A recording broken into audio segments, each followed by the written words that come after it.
Hello, everybody, and welcome to a new edition of Paul Mash TV.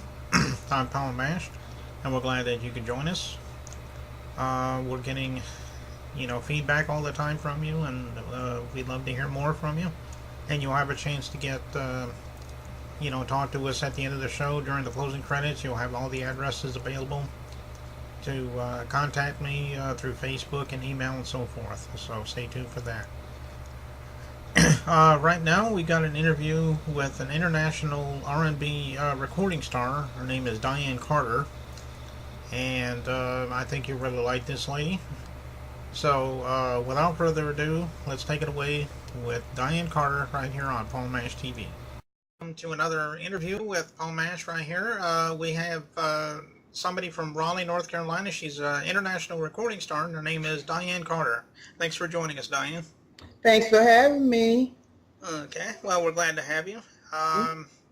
The first question I'd like to ask is, what motivated you to become a musician? I mean, obviously you were probably influenced by music as a child and wanted to be one, but everyone has their own story. So why don't you let us know your story? Well, when I was younger, my mother said that she used to hit me on the bottom of my feet to say, "Be still, little girl," because she said I would sing every song that came on the radio. I knew every word, and I would never be still. And I just kept at it and kept at it. And I was actually singing in a talent show, and somebody saw me and wanted to manage me, and we went to it from there because I've kind of run the gamut. I've done so many things, and that's why I'm so eager to really get back into it, especially after my heart transplant. Oh, okay. Well, you've been around for quite a while anyway, haven't you? Maybe since the 70s, the 80s, something like that? Ooh, I've been around. Yeah, I've been singing longer than that. Oh, okay. I started singing when I was like I know nine. based on your bio, you've been around a long time. I know. Yeah. I started singing when I was 9, and I started doing opening act and singing with renowned artists. Aretha, Bette Midler.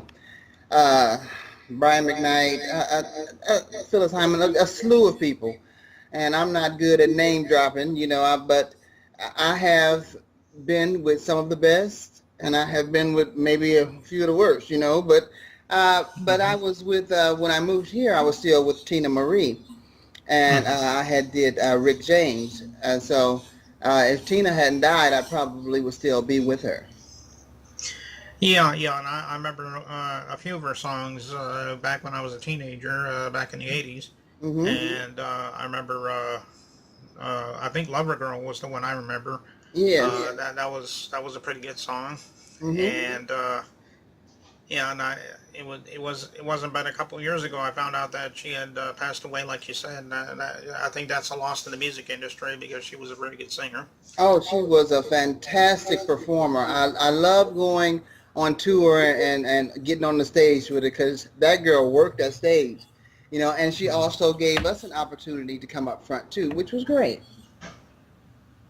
Okay, well that's good. I know that you also were the background singer for Eric Carmen's "Hungry Eyes." I bet that was very interesting.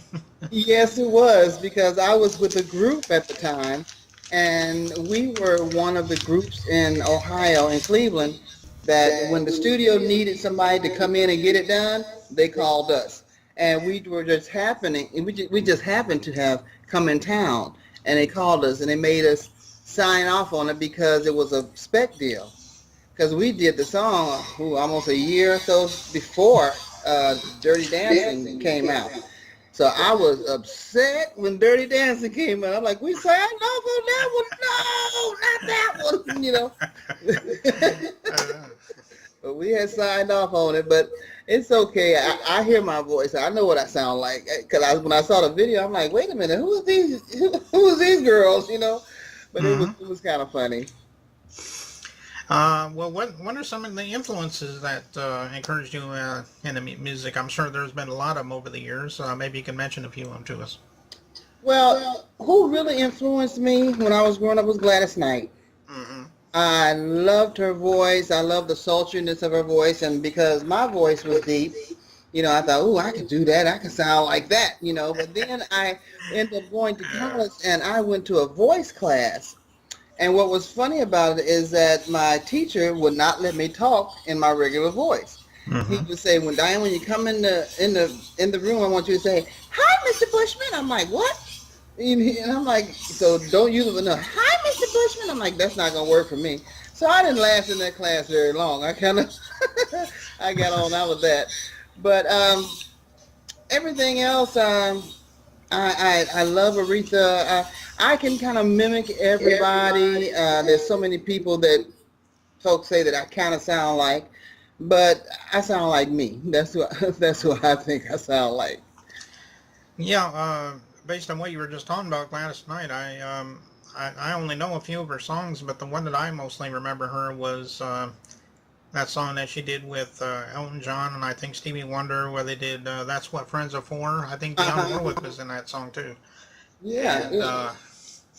but yeah, that's the one that I remember her mostly for, and that was a very good song. It's Um, funny because most people remember Midnight Train to Georgia. Woo hmm woo. They Yeah, remember that. I almost forgot about that one. Yeah, but yeah, that was also a good song. Yeah, And that was when she was with the Pips. exactly, And exactly. And she's still also, going strong. yeah, and I don't, you don't hear about her much. I don't know if she's retired now or what, but Oh no, no, no. She's on the road doing shows. She was oh, actually is she? here. Yeah, she was here in Durham. Carl and I went to see her because she had a drummer that I knew, and Hmm. he got his tickets and backstage passes. Said, "Come on, y'all, come on up." I went to see her, and also she was with the OJ's, and I knew Eddie Levert, and so got a chance Oh, to see him too. So it was a good thing. yeah. Let me see now. Eddie Levert, wasn't he with the Temptations? No, he's with the OJ's. The OJ's. Okay, I got Yep. it all mixed up. I'm making a fool out of myself now. All right, get yourself together. Get it together. And there's been so many over the years. Sometimes I have a good memory of them, sometimes I don't. So sometimes you just have to bear with me, I guess. That's okay. We all get a little sketchy every now and Yeah. then. um, Now I know you've done a lot of songs, obviously. Do you have any albums that have been associated with those albums, or have you just basically been releasing like singles and covers and whatnot? Maybe you could talk a little bit about that. Yes, I've been mostly releasing singles and covers. I had some songs out over in the UK, but it was house music, and I did that with Morehouse Records. So I had a few of them out actually, and matter of fact, he just had texted me and told me that he had put out a compilation of his best songs, and I was on that particular album too. So I've done that, but other than that, it's just more a single here, a single there, just trying to get things done. Hmm. Okay. Trying to Well, get her done. okay. Well, I know that we're about getting ready to play a song of you performing. It's a video, Hmm. and you're performing Barbara Streisand's "The Way We Were," and Oh, which I've heard a lot of your stuff, and they're very good. And I think the people that are watching this right now are going to agree. And so I assume you're a big Barbara Streisand fan too. well, I love her music and I love her. She has such a lovely voice. And that song, it just kind of hit me, because I think when I did it, it was at a time where things were kind of going on, especially about children, being sick and kids getting killed and everything like that. And I just love the song because I actually did it for my audition when I did the cruise ship. And it was funny because the producer was sitting over there crying. I'm thinking like, uh-oh, I'm really messing up. Or do I sound that bad? But anyway, he said, you gave me chills. I got bumps all over. He said, you're hired. And I'm like, all right, that's good. Okay. Well, we'll play that video in just a moment, but we want to thank you again, Diane, for coming on the show and being with us. And we'd love to have you back sometime if you ever have anything new to plug, and we'll be glad to have you for a second interview. Thank you, Paul. I appreciate that. I will definitely get back with you. Okay. All right. Well, let's go ahead. I'm sorry. What was that? I said this was a nice, easy interview. I like okay. kind. Well, I appreciate that. And we'll go ahead and play that interview. That song right now. That's "The Way We Were." It's a cover by Barbra Streisand. So let's watch it right now on Paul Mesh TV. Here we go. All right.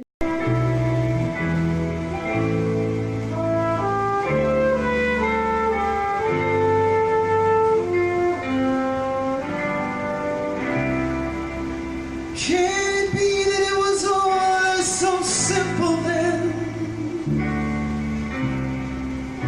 Or has time rewritten every line? And if we had a chance to do it all again, tell me, would we?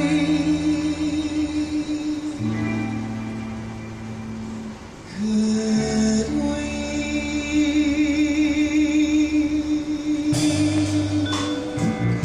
Memories like the corners of my mind, misty water, color memories of the way we were.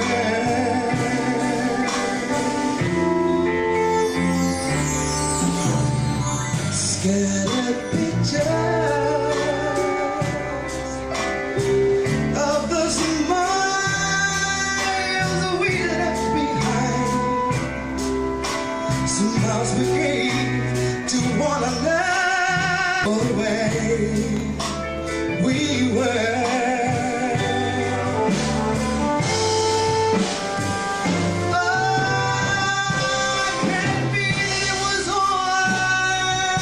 Simple thing, or has time rewritten every line?